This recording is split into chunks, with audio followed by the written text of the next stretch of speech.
Ladies and gentlemen, are you ready for your next comedian? Yeah! Great. He's performed all over town. You've seen him on Showtime, MTV.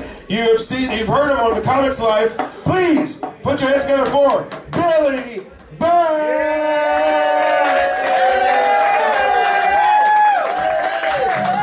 All right, Van Nuys Comedy Club. It's a pleasure to be here. Yes. How we doing tonight, guys? Good. That's what I'm talking. I want to hear you guys right now. Clap it up. This is your show tonight. Come on. That's what I'm talking about. I'm going to be your first sit-down comic you're going to see all night long because I just recently had an operation. Anyone have surgery recently? What'd you have? Your vocal nodules? That sounds too technical for me to try to say. Your vocal nodules. And you're yelling right now. That's awesome. Good job. I just had 2 discs replaced in my neck. And it's great to be here tonight, just to be able to walk around. It's weird, like, when you went in an operating room, did all the nurses in the hospital wish you good luck on the way into the OR? Yeah, like this isn't a new thing?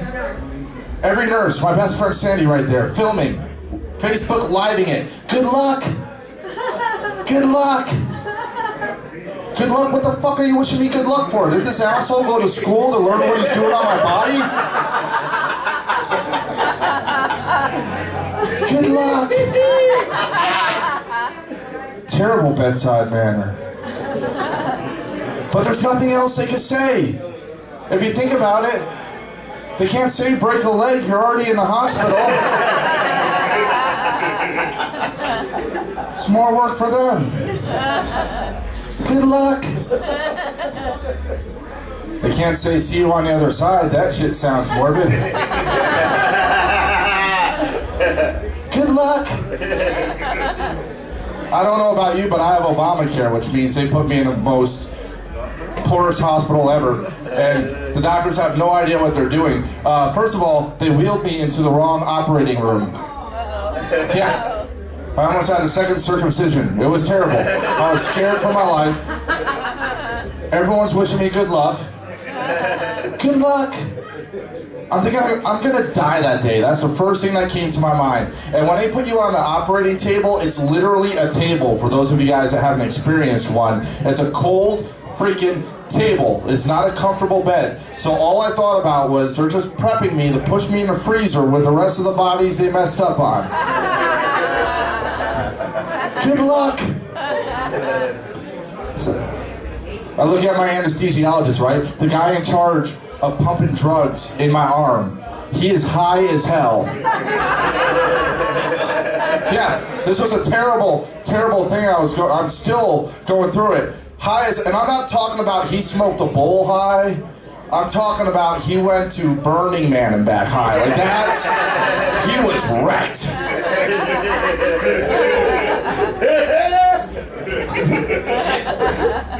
All I'm thinking about is I'm gonna die today. That's all I can think about. And then my anesthesiologist looks at me and goes, dude, on the other side there's drugs. And I was like, game on, let's do this. Happy to be walking around though. Oh my God, I was laid out for a while. My good friend here, Sandy, was here tonight. You have a good friend when they take care of you. I was laid out on the couch for a while, and when I got up to walk around, I was happy because I was able to do the do again. And I hit up my girl at the time, and went over to her house, right? And I'm pulling out all the stops because now I can finally have sex again. Everything I know. She's 28, I'm 36. I know some stuff, and she looks at me. She goes, "I want to try something different." I'm like, bitch, I'm doing a whole Kama Sutra on her ass right now. It's been a while since I was able to get up. What are you talking about? You're too young to know anything different. First of all, I want to try something different. What? So I was like, great, yeah, exactly. That's what I looked. Finally, I was like, what? So what do you want to do? I've tried everything on you. There must be some new position Drake is singing about that I don't know about. So I was like, let's try it. What do you want to do? She goes, I want to fuck other people. Get out of my place.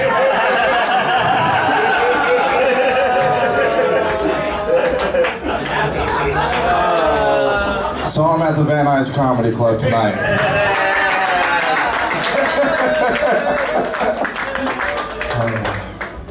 I hate dating young girls, man, because these are the problems you get into with young girls, you know? Like, I like dating older women. You know, older women, any women in here older than 36? You can clap, it's okay. I need the audio. You're not looking at a big screen TV up here with a remote going, this asshole's on every channel. No, this is live entertainment. I need your energy. No, I love older women because you guys have no time to waste. No time to mess around. You meet an older woman at the bar, she will buy you a drink. You know where I'm going with this. An older woman will buy you a drink, no time to mess around. Then afterwards she'll be like, listen, I gotta pick up my son for school, so your place or mine, where are we doing this? No time to mess around. I love older women. You guys are amazing, man. Plus, check it out. The older the woman, the more snacks she has.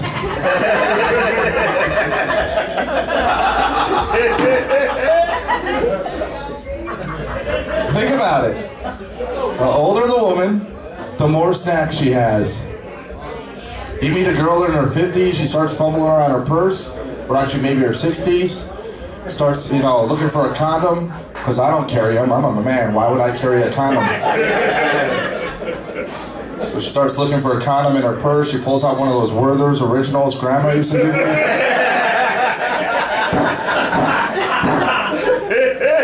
Things are great with scotch over them, man. Those are amazing. You meet a girl around Betty White's age, she'll pull out the whole Thanksgiving spread. It's thank you. Thank you for being a friend. I love older women, man. Younger women, just a lot of freaking issues, man. You take them to the bar, they just want to be on their Pokemon Go on their cell phone. Come on, man, I'm trying to put my Pokemon in their Pikachu. Put that shit away. Older women, no time to mess around with older women. Plus, older women taste like knowledge, so bring that one to work. I brought my library card here tonight, hoping to meet an older woman. Like older women, man, because I have mommy problems. I'm from Catskill, New York. Any East Coasters in here? Yeah, where are you from? Queens, nice. Yeah, I'm from where you go to vacation, basically. Yes, yeah, exactly, because that's where city people go. Like, I live there, I'm bored, I moved to LA. You live in a city, you want a vacation, you go see deer and stuff in the Catskills. Anyone else been to the Catskills besides these guys? Yeah? What, your car break down? Yeah, exactly. Don't go to the, if anyone has never been to the Catskills, don't go. It's like Bakersfield with trees. Just go down there, that's where I'm from. It's a very small town, it's exactly like Bakersfield. It's like, no one lived there until Walmart moved in. That's when people started moving in to get employed and stuff. It's very small town. Like, I'm still getting used to LA, you know? Like, it's like, I'm just used to Puerto Rican, Italian, and black. That's all I'm used to. You know, I get off the plane out here, I hear the word cholo, I'm like, that shit sounds delicious. Where do I get one of those? And then I got stabbed for the first time. And then I told myself I'll never try to eat one of them again.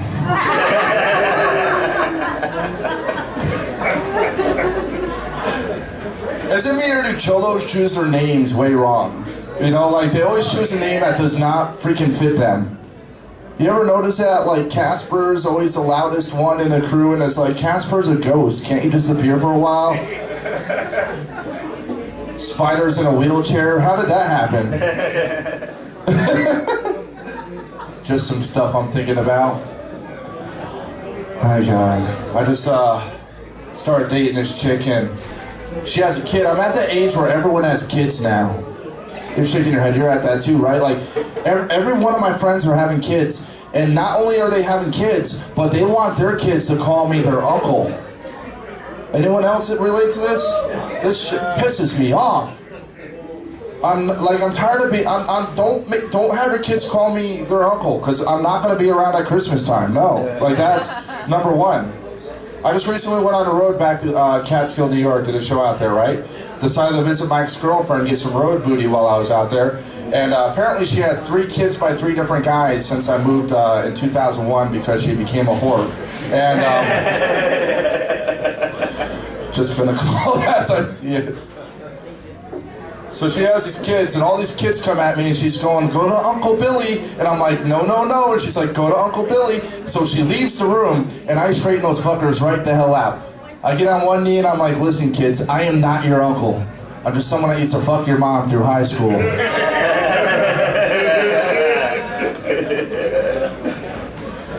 She came back in the room, I was like, peekaboo, Uncle Billy's got your nose. She deletes me off of Facebook right away, pissed off. Like, when is this the thing? Facebook determines if we're friends or not now. Like, I'm tired of this. Like, in New York, people like Queens, they'll tell you, like, face to face, like, screw you, we're not friends anymore. Here, people are too passive aggressive. We have to check our Facebook app to see if we're still friends before I knock on your door. Like, that's the way California is. I miss real girls in New York, don't you? Like, you walk up to a girl in New York on the subway, and she sees you walking up within 5 steps, she doesn't like you, it's fuck you, and it's cool, on to the next one. Out here, you gotta date a girl a couple times to find out she has a boyfriend. It's bullshit. All because they're starving actresses and their boyfriends won't buy them a meal, so now they're on Tinder. Oh, don't feel sorry for them, it's a comedy club. How many people are on a Tinder and a Bumble and stuff in here? And they're proud to say it, my God. Here's the thing with Tinder, and I don't get it, like, as a man's man, like, the only time I use Tinder is when I'm on a toilet, ladies. I'm gonna be real with you.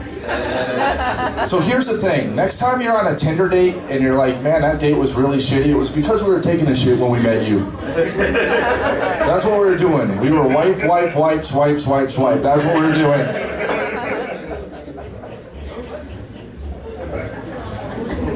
That's good. Thank you, that's why I'm here.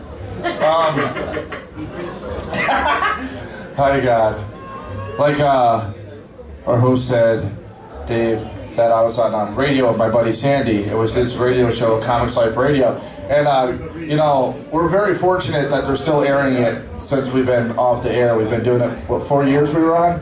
Yeah. And when we were doing it, I went to my favorite strip club. I used to work at strip clubs when I first moved to California. And I'll never forget this day. And this was the day that told me my life is going to hell, okay? I walked in the strip club, and I talked to my favorite stripper, or dancer, because you can't call them stripper, because they get offended, because apparently they're doing Swan Lake and pasties.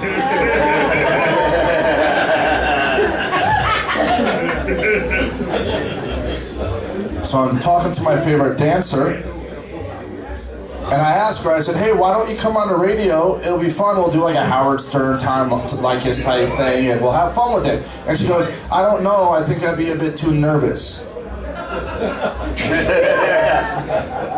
Say what? You just showed your asshole to a stranger for $1. And you can't talk on the radio? Yeah. So she looks at me, and this is that moment where that clicked where I was like, life's going the wrong way. She looks at me and goes, Billy, it's been a while since I've seen you. I'm glad you're on the radio, so things are going well. She goes, are you using that money to go to school? And I said, no. And she goes, you should. And I go, if a stripper's telling me I need to go back to school. Things are a little messed up in life. I did eat, I'm going to tell this story, Sandy. Sandy, you're going to get mad at me, but it was just Halloween. Did everyone have fun on Halloween? Yeah! Okay, well, Halloween is my Christmas. I love Halloween because I'm a demented dude. Anytime I could dress up and pass out kids, you know, candy to the kids and not get arrested that night because there's other people dressed up around me, it's a good night. So I dress up and I go to Sandy's house and I'm a demented, you know, clown because it just came out. And I'm laying on his lawn and I scared a bunch of kids every time they came up. And Sandy would kick me and make me look like a dummy and stuff. By the way, I still have bruises, you asshole. But Sandy would have a word, Schenectady, to tell me to pop up that there's an old enough kid and scare him, which you'd be surprised how many grown-ass kids shit their pants and drop their candy bags when a clown jumps up at them. So, I'm doing this, and Sandy's like, there's a young kid coming up. So I take my mask off so I don't scare him, and there's this little black kid coming up with his parents. And he has this sheet over his head with eyes cut out. And I'm like, this is going a bad way already. So he comes up to me, he goes, guess what I am? And I'm like, you're a ghost. He goes, nope. And I'm like, what? He goes, I'm a spook. And I'm like, oh no. No, you're a ghost, you're a ghost. He goes, no, I'm a spook. And the parents are just standing there like, yeah, work with that asshole. Come on, let's see what you got. Let's see what you got. I love Halloween though. Halloween is great, man, because Halloween's the only time of year where girls will openly dress as slutty as possible with any costume they do, you know? Yeah, I love it. It's that one time of year you find that the office, reception girl is the biggest whore in the world when she's all Christian and stuff all throughout the year. You know what I'm saying? Like, I love it, like, when they dress up like cops, because it's the only time I can fuck a cop after all the times they fucked me throughout the year. It's amazing. It's amazing. We have Thanksgiving coming up tomorrow. My favorite, two holidays I like. I like Thanksgiving as second, not because of Thanksgiving, because of Black Friday, okay? Or as I like to call it, the purge. Think about it. You see all those nuts lined up outside, and you see it on the news every year. People lined up outside, jumping each other for, the same stuff. I do it every year, except I don't do it to buy things. I do it with all the aggression I build up throughout the year, and that is my purge. Everyone watches that movie, The Purge. I wish it really happens. Yes, it's Black Friday. Get with the program, people. Let somebody touch my Hot Wheels. I'm going after them. That wasn't really funny. I just wanted to mention that.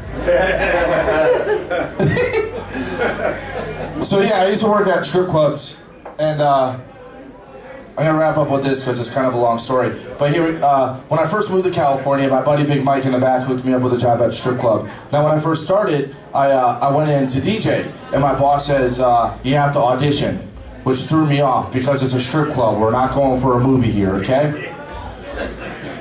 So I'm like, cool. I bought my Now Best of 80s Rock CD with me. I should pass the audition right away.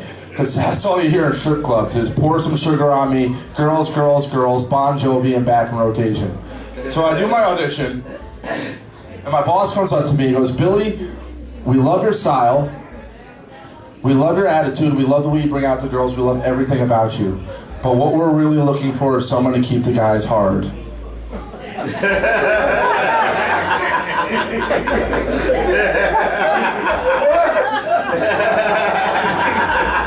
have you been, Billy boy? Talking to me. And it was scary because at the time I didn't understand that keeping the guys hard is an industry term of having them spend money, right? All I thought about was I was going to have to go around a club and be like, hey, you enjoying that girl up there? You know, like, it was a scary thing. I put stock in Altoids and everything. It was crazy. So I do my audition and he tells me that and I'm like, cool, and he gives me the job. And he doesn't start me with the hot girls at night, no. He starts me at midweek day shift. Yeah, the guy's laughing and that guy that said lunch knows exactly what I'm talking about. If you've never been to a midweek day shift at a strip club and you wonder what it's like, imagine those hot 18 girls at night. Think about where they go as they get older. Midweek day shift. It's the retirement program. Yeah. It's scary because I'm working with the old women too, and I used to get in trouble. This is my impersonation. I only do one impersonation, guys, and this is it. Of a day shift stripper. Are you ready for it? So, honey, you still ready for that lap dance?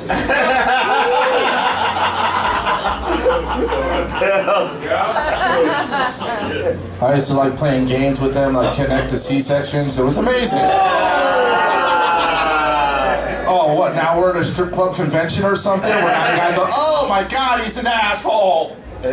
No, oh God. It was weird, like, I got in trouble because I called them, like, okay, all these girls have names that they make up. They have their stage names, like Crystal, Diamond, Ruby, whatever fucking mineral they think of that day. And I would look at them and be like, that's not your name, honey, you're a little older now. You know, I named them the rock they really looked like, and it got me in trouble, because I believe if someone pays admission to come and see these old raggedy women, I'm not gonna lie to them, because karma's gonna kick me in the ass, you know? So I'd be like, well, that's right, ladies and gentlemen, welcome to the Van Nuys Adult Cabaret. Coming to the stage, he might burn ya, might taste like salt, here's rock salt. Hell yeah, that's right, on our side stage, our Nubian princess, Asphalt.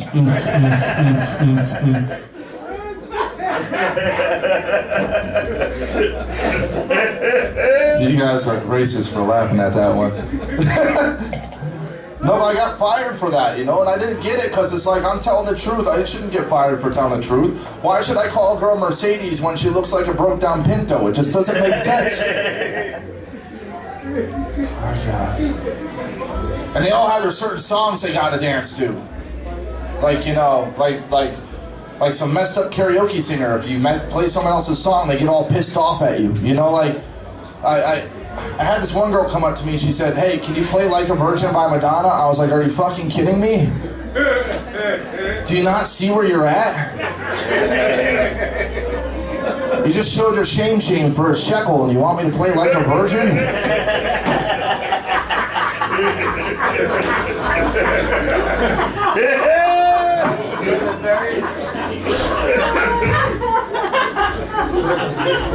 You're the same girl that cries whenever I play Papa Don't Preach and you're in a lap dance, and you want me to play Like a Virgin? Get the hell out of here, man. Through my career working day shift, I dated one of these girls, and she, beautiful Latina woman. I'm gonna tell you this real quick and I'll roll. I love Latinas, first of all. Like I said, I'm used to Puerto Ricans where I'm from. I come out here, I see Mexican women, Salvadorian women, Ecuadorian women. You know, like, how many Latinas we have in the crowd tonight? We're in Van Nuys, really? And there's no Latinas? Really? Watch this. You're gonna hear the kitchen go crazy. How many Latinos do we have in the house tonight? So check it out. I get off the airplane, I see all these hot, beautiful Latinas in the airport, and I felt like Bobby Brown walking into a crack house, okay? I was like, I'm home. Suavemente, here I am. I love Latinas. So she's an older Latina, I'm Italian. She tells me she's pregnant with my kid, okay? She's a day shift stripper. That, right there, I gotta be a man and act happy, because that's what women want, but in the back of my mind, I'm like, there goes all your hopes and dreams. She disappears for 3 years. She comes back and says, you have a 3-year-old daughter. I said, prove it. So she pulls out her cell phone and shows me this picture of a little girl putting Tapatio on a cannoli, and I'm like, that's my baby. You guys have been a lot of fun. Thank you very much.